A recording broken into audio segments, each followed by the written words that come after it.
Eder. Mech. Pallister. Ciao Eder, una buona serata a te e ai tuoi followers. Oggi, come da titolo, vi diamo una dimostrazione lampante e decisiva sul contenuto effettivo della borsa di Lily. Seguiteci.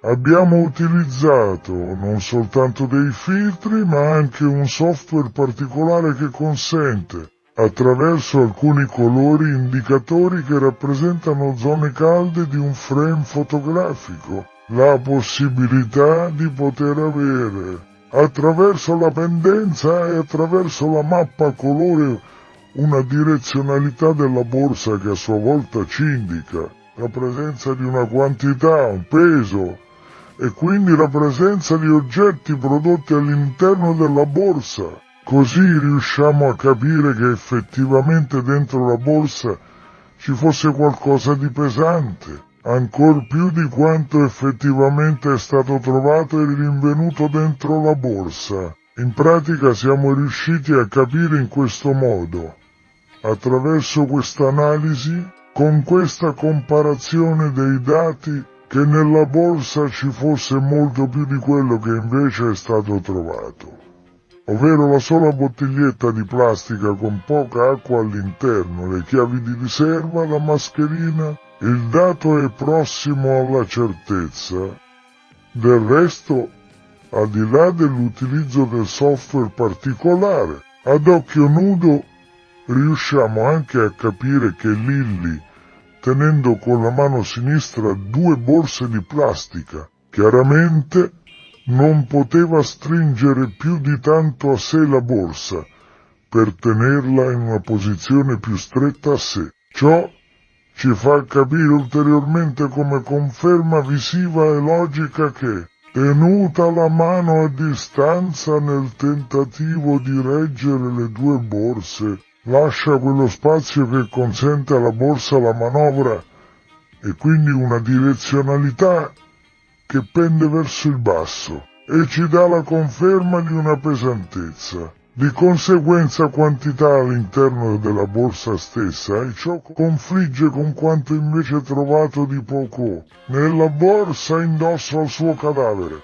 L'avvocato Carlo Taormina ha espresso una serie di considerazioni dettagliate sulla morte di Liliana Resinovic, soffermandosi in particolare su quelli che considera gravi errori commessi nelle fasi iniziali dell'indagine e sul ruolo controverso di Sebastiano Visintin, il marito della donna. Sin dall'inizio del suo intervento, Taormina ha sottolineato come la gestione dell'inchiesta abbia presentato lacune significative, le quali, a suo avviso, rischiano di compromettere in modo irrimediabile la possibilità di giungere a una verità chiara e definitiva. Secondo il noto penalista, le indagini avrebbero dovuto essere condotte con un'impostazione più rigorosa e approfondita sin dai primi momenti della scomparsa di Liliana, evitando così di incorrere in quegli errori che ora rendono il quadro generale estremamente complesso e di difficile lettura. A sostegno della sua tesi, Taormina ha fatto riferimento all'autopsia condotta sul corpo della donna e alle conclusioni tratte dalla professoressa Cristina Cattaneo,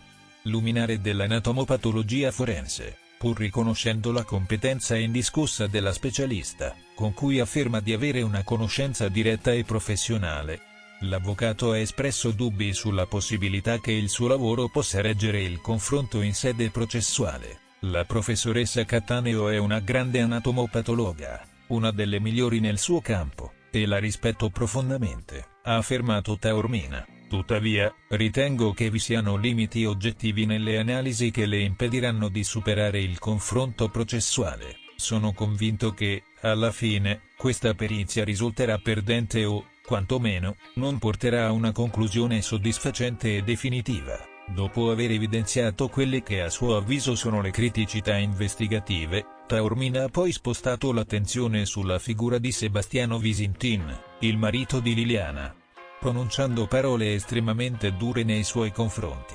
Le sue dichiarazioni hanno lasciato trasparire un profondo scetticismo rispetto alla versione fornita dall'uomo e al suo comportamento nel corso della vicenda. Mi sono fatto un'idea molto precisa su tutta questa storia, e credo che qualcuno stia giocando col fuoco, recitando una parte che non ha nulla a che vedere con la realtà dei fatti. Ha dichiarato senza mezzi termini l'avvocato, e voglio essere chiaro su questo punto. Ho avuto modo di conoscere Sebastiano Visintin, di parlargli direttamente e di osservarlo attentamente. Dopo averlo sondato e aver analizzato il suo atteggiamento, la mia impressione è una sola: sta prendendo in giro tutti. Ogni sua parola, ogni suo gesto mi porta a pensare che ci sia una strategia dietro al suo modo di porsi e di raccontare i fatti. Taormina ha poi approfondito la sua tesi, delineando un ritratto estremamente critico del marito di Liliana, che dipinge come un uomo abile nel manipolare le ambiguità della vicenda per trarne un vantaggio personale. Visintin è, a mio giudizio, un narciso di prima qualità, ha affermato con convinzione. Non è un uomo che sta cercando la verità con sincero dolore, ma qualcuno che sa perfettamente come sfruttare le incertezze e le difficoltà di accertamento dei fatti. Ritengo che stia addirittura contribuendo lui stesso a creare situazioni di confusione, alimentando incertezze e depistaggi, e tutto questo nella piena consapevolezza che la moglie si sia tolta la vita. L'avvocato ha poi concluso il suo ragionamento con una dichiarazione ancora più forte, insinuando che Visintin non sia realmente alla ricerca della verità sulla scomparsa e sulla morte di Liliana, ma che, al contrario, stia sfruttando la vicenda per ottenere notorietà. Non ho dubbi sul fatto che Visintin stia cercando di ottenere grande visibilità mediatica. La sua esposizione costante, il suo modo di porsi nelle interviste, tutto mi porta a pensare che sia un vero e proprio malato di pubblicità. La sua priorità non è giungere alla verità su quanto accaduto a sua moglie, ma essere al centro dell'attenzione. Le dichiarazioni di Taormina aprono scenari complessi e controversi su un caso già intricato e avvolto nel mistero. Le sue affermazioni, per quanto forti e decise, restano comunque un'opinione personale e dovranno essere valutate alla luce delle evidenze investigative e processuali. Ciò che appare certo è che il dibattito sulla morte di Liliana Resinovic è tutt'altro che chiuso e continuerà a suscitare interrogativi e polemiche.